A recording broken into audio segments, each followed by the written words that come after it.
take me through the end of this game. I mean, it's tight, able to come from behind. What did you see from this group over the last 5, 6 or so minutes to kind of dig deep and find a way to win it?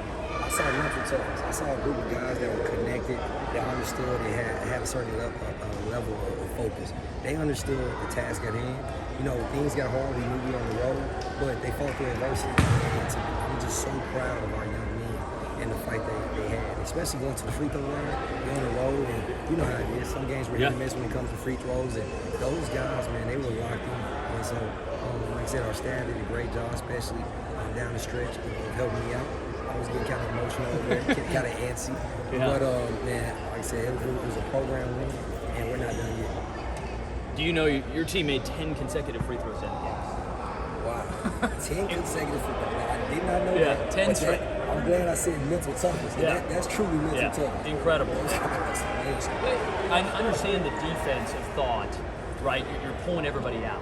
Do you think the guys work a little better sometimes when the blocks are empty down there shooting those free throws? You know what? I think so. You know, we do, because we have a practice here, now there's multiple guys shooting at 8 different passes. So there's not a lot of crowd on the players around. Right. So that may be a technique that we might need. We do need a center defense. And so we might have to take those guys off. That's a great suggestion. I'll take credit for it. Kevion Nolan, 19 points. It did not feel easy tonight. What they did defensively, they put Gibbs on him. He was following them everywhere. And it was hard for him to get separation. How was he able to still have an impact the way he did down the stretch? You know what? When we talk about Kevion Nolan, we talk about a guy who embodies toughness. We talk about a guy who embodies the university and knows how much and wears that pride on his shoulders every time he goes out to perform. And so to show the resilience that he had, you know, he talked about from both close games a lot as far as those guys getting into him defensively. And he came and he watched film with Coach Mark, the last couple of days, and he said, you know, Coach, I gotta adjust my game. I gotta make sure that I'm still able to contribute to the team, even if teams are getting a different defensive look. Those are what good players do, and they rise to the occasion. And you know, Kevion, he did that. Undoubtedly does it here tonight. We got to talk about the defense. There was a period of time in that second half where it just felt like whatever they wanted to do, they could do. And he switched to the zone. He played zone most of the rest of probably the latter half of the second half. Where did you see that leading to success, whereas maybe they were finding some answers early on in the half? So we're really close with Stetson's staff. You know, Coach Mitchell and John Mitchell over there. I kind of picked his brain about their 2-3 zone. And I was watching film, and you know, he's a Florida guy. He played a couple years there, and I asked him, I said, you guys were really effective with that 2-3 zone. What did you think about it? He said, you know what, it was really a game changer for us. And for us, you know, we wanted to kind of use it as a curveball. We came out there, and like I said, Coach Harper is such a good coach of the year. And so for us, we knew he was going to be able to put those guys in scoring positions. And for us, we just wanted to be able to kind of mess with the rhythm. And we threw it out there, and we started to see we had some success. Yeah. And we ended up carrying it. Okay, we'll wrap with this. The last possession of the game, Kevion makes the 2 free throws. They pick up the ball at their own free throw line.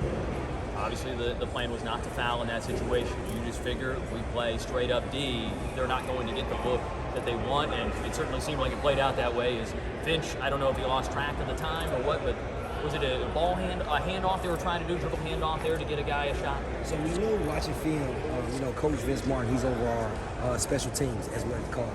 And he was sitting over on the sideline. He said, hey, Coach, I think they're going to go to the dribble handoff and maybe like a flaring screen. And so for us, we told Kevion to be aggressive.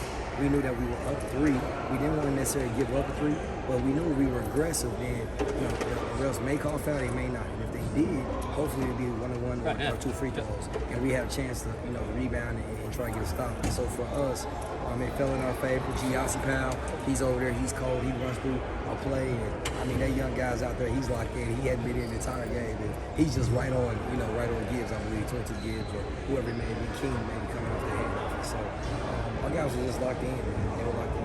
It was an impressive effort to come from behind, deal with adversity here on the road in a great environment at Pete Mathews Coliseum, get a win. And like you said, Coach, not done yet. Tuesday night, another big one coming up in Louisville, Kentucky against Bellarmine. Congrats on the win.